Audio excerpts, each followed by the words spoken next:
आपने देखा होगा पिछले 100 वर्षों से अधिक समय से गीता प्रेस भारत के सनातन धर्म से जुड़ी हुई पुस्तकों को सस्ते में प्रिंट करके देश और दुनिया के अंदर पहुंचाती है। और 1926 में गोरखपुर से प्रारंभ कल्याण पत्रिका, ये मासिक पत्रिका है। एक समय ऐसा था जब ये पत्रिका हर सनातन धर्मावलंबी के घर में पढ़ी जाती थी, देखी जाती थी।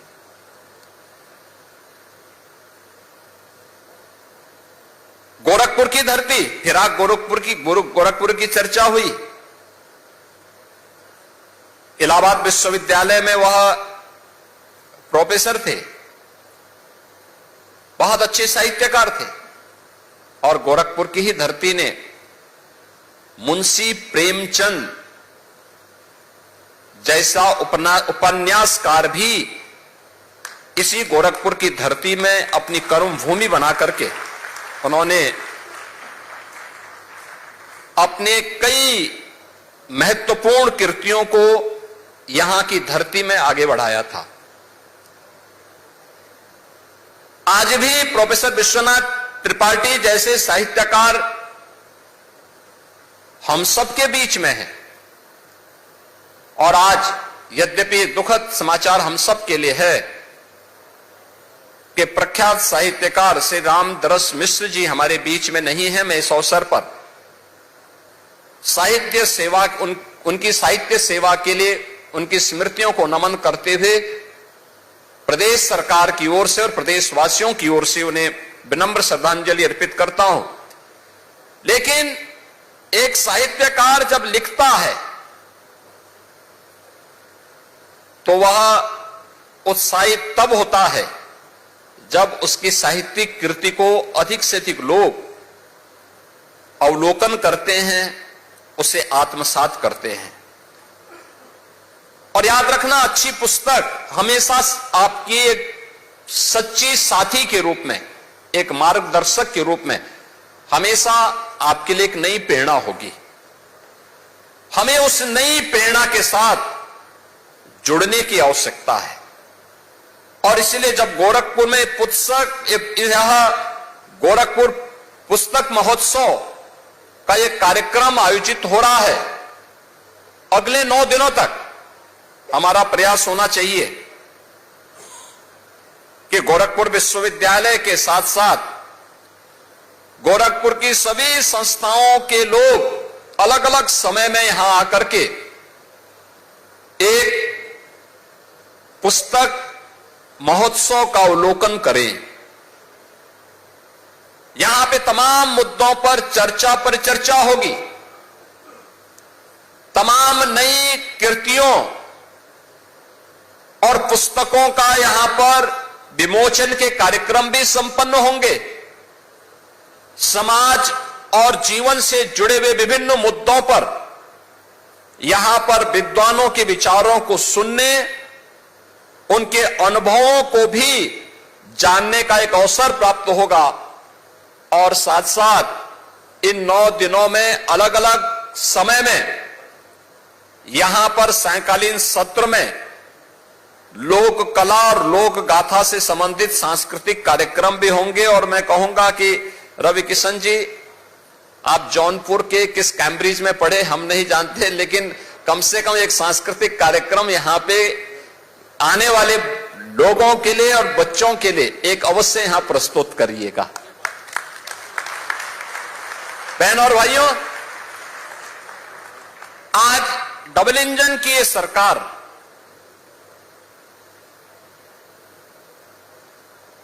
वर्तमान पीढ़ी को प्रेरित करने के लिए पुस्तकालयों की एक नई श्रृंखला खड़ी कर रही है।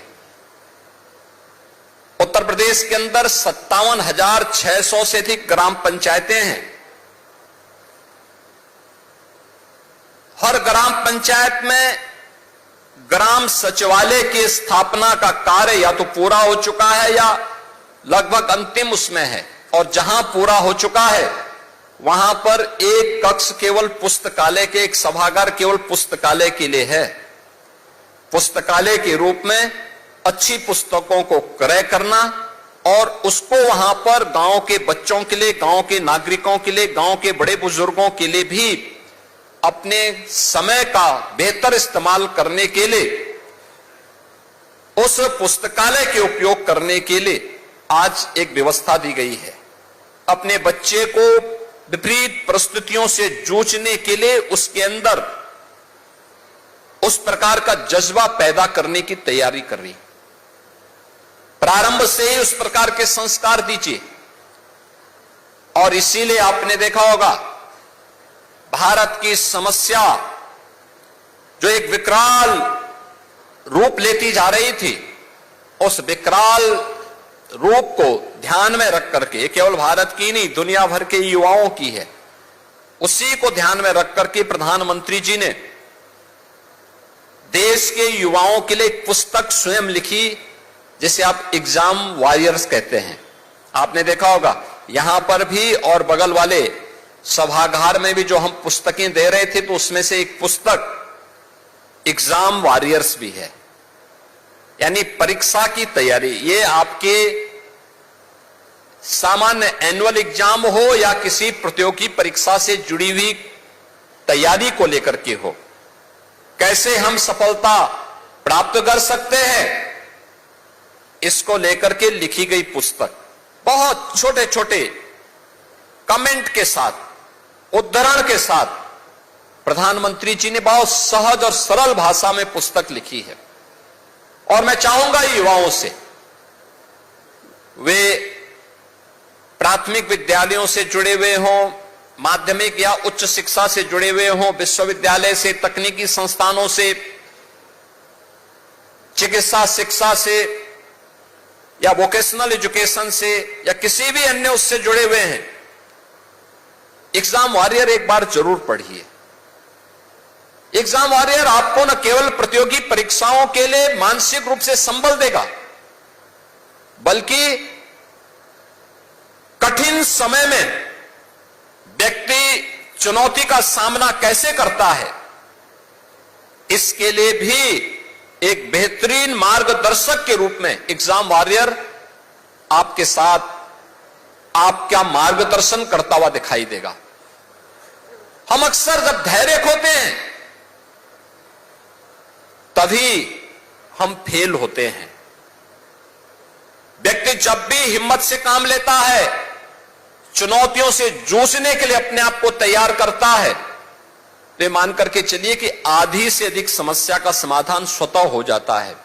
और फिर उसका जो प्रयास होता है, अच्छा प्रयास किया तो अच्छी सफलता प्राप्त होती है, और प्रयास करने में थोड़ी कोताही बरती गई तो उसी हिसाब से उसको सफलता के मानक भी उसके अनुसार तय होते हैं।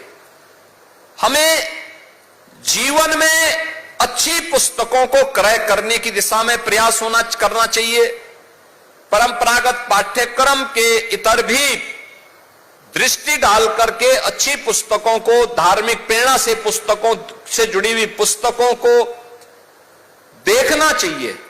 एक यह आप देख रहे होंगे हजारों वर्षों की विरासत आपको इसके साथ जुड़ती हुई दिखाई देगी। उस समय की सामाजिक, भौगोलिक, आर्थिक और सांस्कृतिक परिस्थितियां कैसी थी, इनके बारे में भी बहुत कुछ जानने और सीखने का अवसर आपको धार्मिक पुस्तकों के माध्यम से प्राप्त होता है। पर्यावरण संरक्षण का लाभ क्या है? पर्यावरण से संबंधित पुस्तकों को अगर आप देखेंगे, जानेंगे, तो आपको उससे भी एक नई प्रेरणा प्राप्त होगी। आप देख रहे होंगे इस समय दिल्ली के अंदर ऐसे लग रहा है जैसे गैस चैम्बर हो, श्वास फूल रहा है। ऐसी परिस्थिति क्यों हुई? क्योंकि पर्यावरण का अत्यधिक दोहन होना, अपने स्वार्थ के लिए लोगों ने पर्यावरण के साथ खिलवाड़ किया।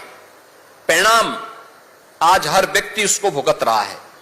ऐसी स्थिति आपके गांव में, आपके कस्बे में, आपके नगर में न होने पाए, इसके लिए क्या सावधानी हमें बरतनी है? इसके बारे में भी थोड़ा सतर्कता आप बरत सकें, अपने स्तर पर प्रयास कर सकें, उन प्रयासों में आपका योगदान होगा तो भारतीय संस्कृति की उस संकल्प के साथ हम जुड़ेंगे जो हमारी ऋषि परंपरा ने कहा, माता भूमि पुत्रोहम पृथिव्या। यह भाव आपको स्वतः आपके द्वारा किए जाने वाले प्रयास के माध्यम से झलकेगा और आपको भी आनंद की अनुभूति होगी कि मैं भी अपने पर्यावरण को बचाने में अपना योगदान दे पा रहा हूं। तकनीक से जुड़ी हुई पुस्तकों को आप देखेंगे, कहां से व्यक्ति गया था, कभी सुई के लिए लालायित था और आज वह व्यक्ति आर्टिफिशियल इंटेलिजेंस के माध्यम से या फिर आज की मॉडर्न टेक्नोलॉजी के माध्यम से क्या कुछ नहीं अर्जित कर सकता है और कितना सहज और सरलता पूर्वक उसे आगे बढ़ा सकता है। लेकिन इसके लिए आपको पाठ्यक्रम से इतर किसी अन्य कार्यक्रम के साथ जुड़ना पड़ेगा, थोड़ा बहुत समय निकालना पड़ेगा। स्मार्टफोन के पीछे चिपके रहने की बजाय अच्छी पुस्तकों की शरण में जाना पड़ेगा। जानने की उत्सुकता होनी चाहिए, अपने आप ही आपको आगे का मार्ग स्वतः दिखाई देगा और यह कार्य अगर आप कर पाएंगे तो हमें भी प्रसन्नता होगी। खासतौर पर इसीलिए लखनऊ में जब गत वर्ष भी ये पुस्तक मेला महोत्सव वहां प्रारंभ हुआ था, तब भी मैंने कहा था कि भाई ये पुस्तक महोत्सव छोटे स्तर पर तो यहां पर होता रहा है, खासतौर पर गोरखपुर महोत्सव के समय, लेकिन उससे भी इतर अलग हट करके हम कार्यक्रम आगे बढ़ा सके।